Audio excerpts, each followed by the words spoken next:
Well, we all know how sequel escalation goes, right? First it's a couple of Mario Brothers, then it's Super Mario, then it's Super Mario Land, and Super Mario World. It was only a matter of time before we expanded out into space. But Super Mario Galaxy isn't just the next title on some dumb naming escalator.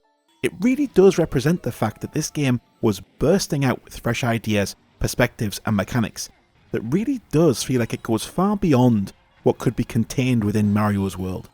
I remember this being a bit daunting at first actually.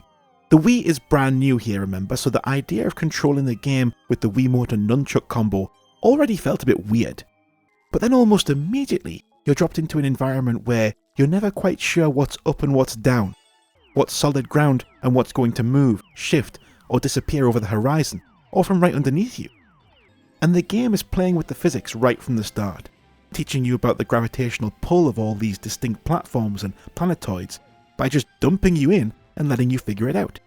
Which you do, and very quickly it starts to feel amazing.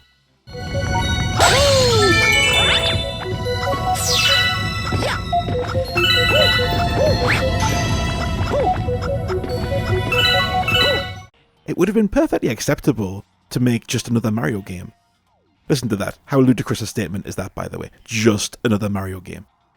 Oh yeah, just another one of those games that practically established modern gaming as a thing, that revolutionized the medium after the move to 3D, that established a more recognised character than Mickey Mouse in the public consciousness. Yeah, just another one of those, please, mate. That'd be grand.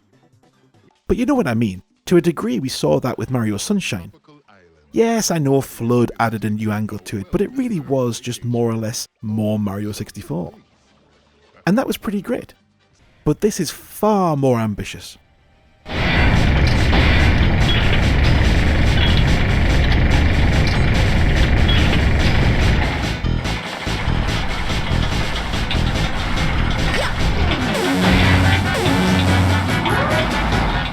The concept of jumping from planet to planet within a single stage, or with their own unique construction, rules, gravity and enemies, is already bold before you get into how you can run completely around these planets, on top, underneath, along the sides, etc.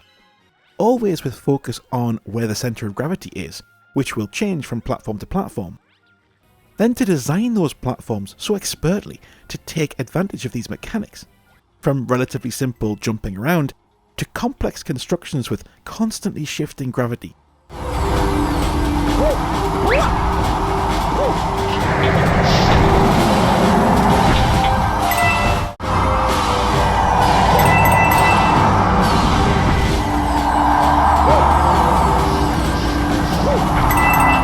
Floating water worlds, flying armadas, you name it, it's here.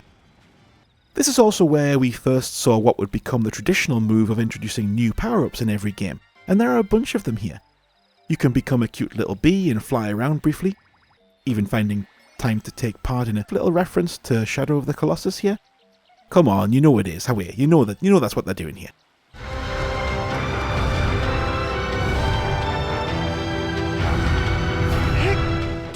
There's a fun reference to Luigi's Mansion too, in which you can become a Boo to return the favour from that game and rescue him instead. Sorry.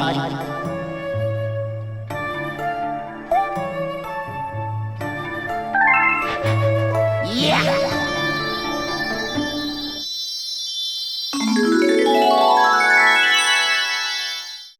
You can even go ice skating, which looks majestic and feels that way at first until you realise that this kind of speed is the mortal enemy of any kind of precision platforming.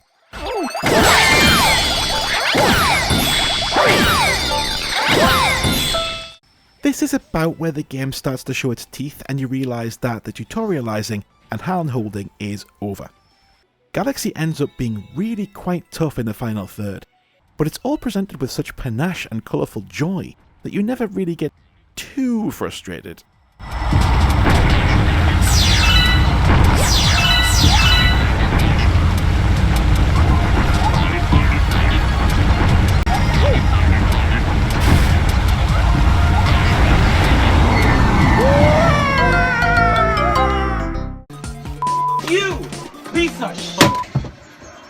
Yo, Zach!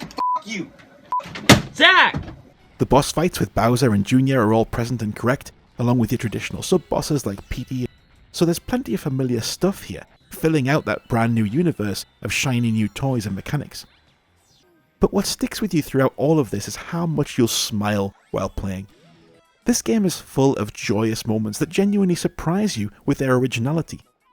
You'll quietly whisper to yourself, "Ah, that's so cool," numerous times on this playthrough, while involuntarily smiling.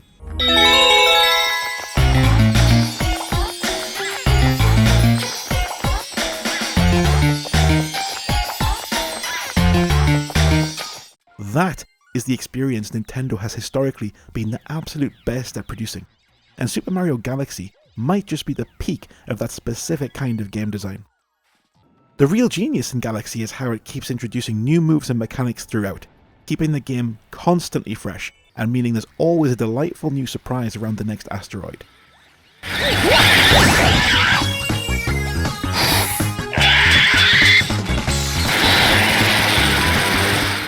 Odyssey made me feel this way too, but a lot of that was based on a nostalgia play, recreating older moments from the series in new settings and making you go, "Ah, I remember that." Here all those moments feel more hard-earned, because they're made up of moments of truly original thinking, brand new ways of interacting with Mario's world, and completely unprecedented approaches to the platform genre at large. We'll probably never see anything quite as groundbreaking as this again.